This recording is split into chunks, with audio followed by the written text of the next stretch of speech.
Jasad pramugari korban pesawat ATR-42500 ditemukan di lereng Bulu Saraung.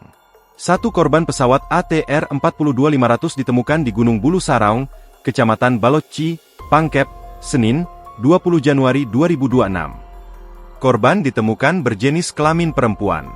Namun belum diketahui identitas perempuan yang baru ditemukan. Dari daftar nama korban pesawat ATR-42500, ada dua perempuan, yaitu Florencia Lolita dan Esther Aprilia S. Keduanya merupakan pramugari pesawat ATR-42500. Nama Florencia Lolita dan Esther Aprilia S.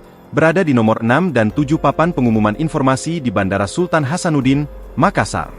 8 korban lainnya ialah Kapten Andi Dahananto, Sik FOM Farhan Gunawan, Fo Haryadi, EOB Dwi Murdiono, Mr. Deden, Mr. Ferry, dan Mr. Yoga.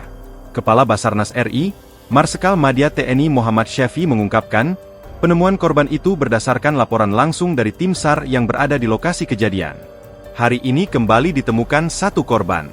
Kira-kira 15 menit yang lalu, kata Syafi saat konferensi pers di kantor Basarnas Makassar, kawasan Bandara Internasional Sultan Hasanuddin, Senin siang. Total korban yang telah ditemukan hingga hari ketiga pencarian berjumlah 2 orang.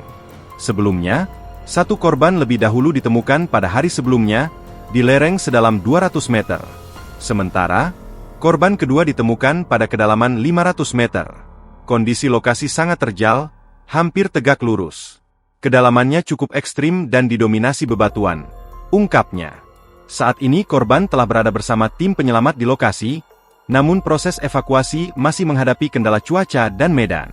Korban sudah bersama rescuer, namun evakuasi masih menunggu kondisi yang memungkinkan, katanya.